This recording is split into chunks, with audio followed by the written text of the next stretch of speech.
Welcome back to Breaking Bricks, my friends. I'm your host, Neil. And today we are working on this set right here, 75312. It retailed in the U.S. for $40 and it has 593 pieces.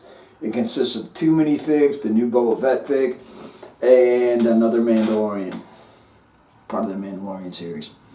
Alright, we already did one of those sets, so now we're going to do this. I will be putting this up against the 20th Anniversary Slave 1 in a Versus episode, so keep an eye out for that later on. But let's go ahead, without further ado, let's get started on this.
Alright, my friends.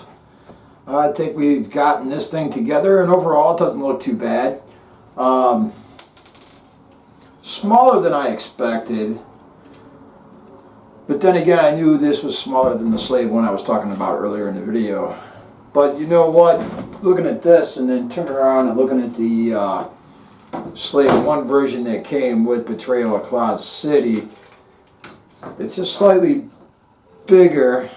I gotta say that the new one is a better version than this one is. But we'll get to that in another video. But overall, you know, the color schemes on it don't look too bad. You know, it was an easy build. Didn't take me long to put together. Even though it came with two, you know, do you count you know, the pig guard in Kryptonite as a fig? Yeah, I don't know. Why can't they cast that Kryptonite like they did the Han Solo figure way back in the day? I don't know. It'd be cooler if they did. But overall, let's go ahead and take an up-close look at this stuff. Alright, overall, these minifigures did not look that bad at all. The Din Djarin, the Mandalorian figure, which we got him in the previous set and a few other sets, you know, he still does not have a head. It's just a black head, no face whatsoever. And then we got the new Boba Fett, which ultimately looked really cool. Let's see if I can get his helmet off here. And as you can see, he's got a bit of scarring on there as well. It looks pretty cool. And then, of course, the Carbonite Ugnaught Guard. Now, this thing here, an extra vehicle that it set came with, I think this might be some sort of stand that you can use to prop it up with. I didn't really check it out much, but then again, you can use it as a ladder for loading up your pilots into your TIE fighters as well, in that kind of a scene. But overall, the Slave 1 doesn't look too bad. Alright, my friends. You know, overall, I can't wait to put this up against the 20th anniversary Slave 1. I think it's a much better version than this. Overall, you know, if you haven't had a chance and you're limited on your build space and you need a smaller version, this is a great way to go. So, ultimately, you know, for me, this is going to become pieces and parts. I definitely needed that Boba Fett to add to my collection because I did not have that version of Boba Fett before. The Ugnaught guy, you know, that's a nice little addition as well. I could use this with a TIE fighter, so I'm going to do that. And then as far as everything else goes, you know, what can I say? So, you see that little red button down there? Hit the subscribe for me, man. I can't grow without your help. You know, if you like what you saw today, hit the like, man. Or the bell notification. That lets you know when I'm putting up content.